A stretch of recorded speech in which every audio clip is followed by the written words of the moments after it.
Forever chemicals don't require forever timelines or endless investment. Larry Kinsman is Chief Technology Officer of Via Environmental, where he leads the development and deployment of advanced remediation strategies for complex contaminated sites. The call came like most of our interesting ones do. An airport in Wisconsin had tested positive for PFAS contamination. I jumped at the chance to get involved, since it was an airport in my community. The culprit was almost certainly decades of aqueous film-forming foam, AFFF, the firefighting chemical that kept runways safe while quietly poisoning the groundwater beneath them. The airport needed a solution, and I knew the obvious ones weren't going to cut it. I'll be honest, there was a version of this story where others recommend the standard pump-and-treat approach. Run it for 25 years, submit invoices the size of a small nation's GDP, and call it progress. That approach has a long and well-funded tradition in environmental remediation. It also has a mixed track record. As an innovator who lives in this community, I felt compelled to choose a different path. That choice reflects a much larger problem. A recent study puts the cost of remediating PFAS pollution across the EU at 440 billion euros by 2050. The U.S. Department of Defense alone estimates PFAS cleanup costs exceeding $9.3 billion in fiscal year 2025 and beyond. Those numbers are staggering, but also misleading. They imply contamination is primarily a funding problem, that bigger checks will resolve the crisis. In reality, money is the easy part. The hard part is knowing what to do with it. PFAS, per- and polyfluoroalkyl substances, have earned their nickname. Forever chemicals resist nearly every conventional remediation technique we have. Pump-and-treat systems can run for years at immense cost and barely dent subsurface contamination. Excavation and landfilling simply relocates the problem. What the industry needs is not a larger budget for the same old playbook, but the courage to abandon the playbook entirely.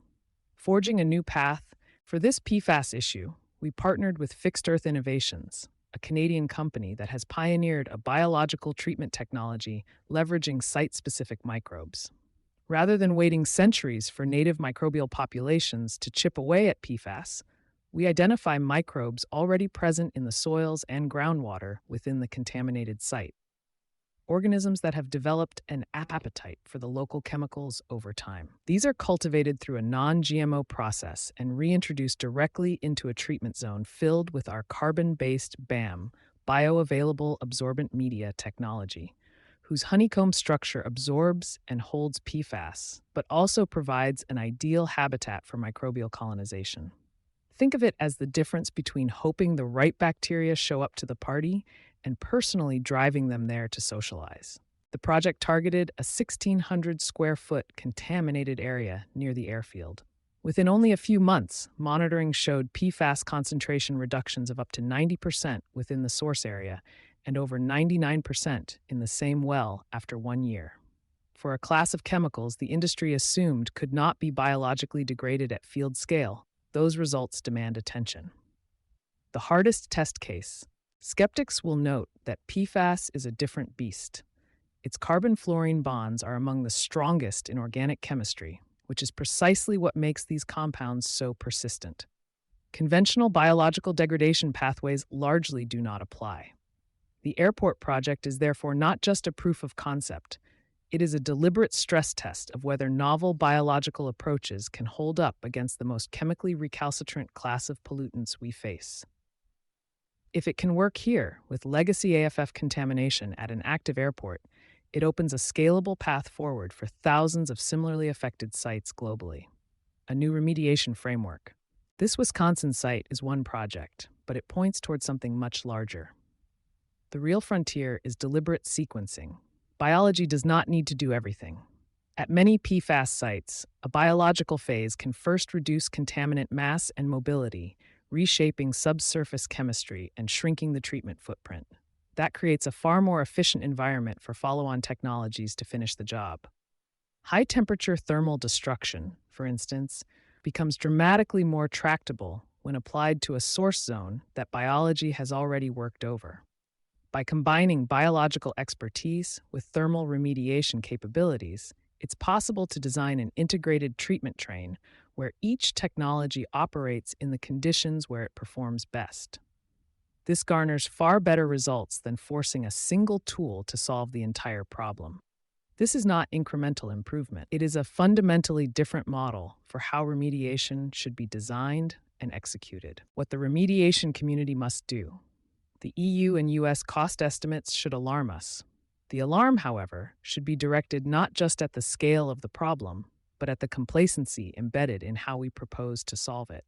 Too many remediation programs are designed around what has been done before, familiar, defensible, and insufficiently effective.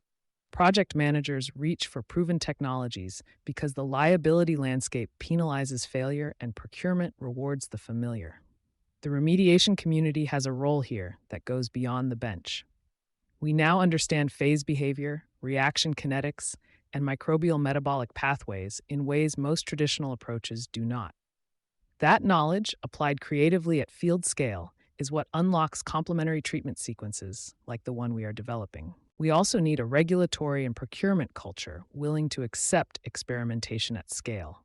The local Wisconsin airport project exists because stakeholders were willing to try something different. That willingness is rarer than it should be. Greater openness to structured, monitored field trials with honest reporting of what does not work would accelerate exactly the progress the industry needs.